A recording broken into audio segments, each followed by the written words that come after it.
有時我成日會諗，教我咁多學生，佢哋而家仲記唔記得第一次落水嘅時候嗰種感覺呢？嗰種心跳，嗰份恐懼，同埋成功咁浮翻上水之後嗰種笑容。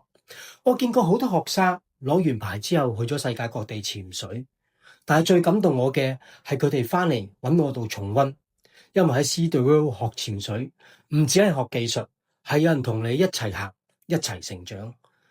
同一個教練會記得你嘅呼吸節奏、你嘅習慣、你嘅恐懼，所以每一次嘅重溫，我都會陪你再進步、再鞏固、再發現自己。我成日講，跟一世師傅總好過跟2日嘅教練。你唔需要飛到外地先學潛水，香港都有可以照顧你、跟得貼、教得深嘅教練，有專業、有熱誠，最重要係有心。每一次重溫都係免費啊，因為我唔想你淨係學識潛水，而係學識如何面對我哋嘅生活。喺水底，你會學識呼吸，學識冷靜，學識面對未知，呢啲其實係人生嘅課堂。每一次重新下水，都係一次自我嘅提升。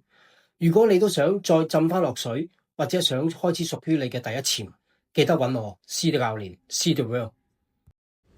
呢條影片絕無 AI 製作㗎，全部都係真人真事同埋我嘅感受。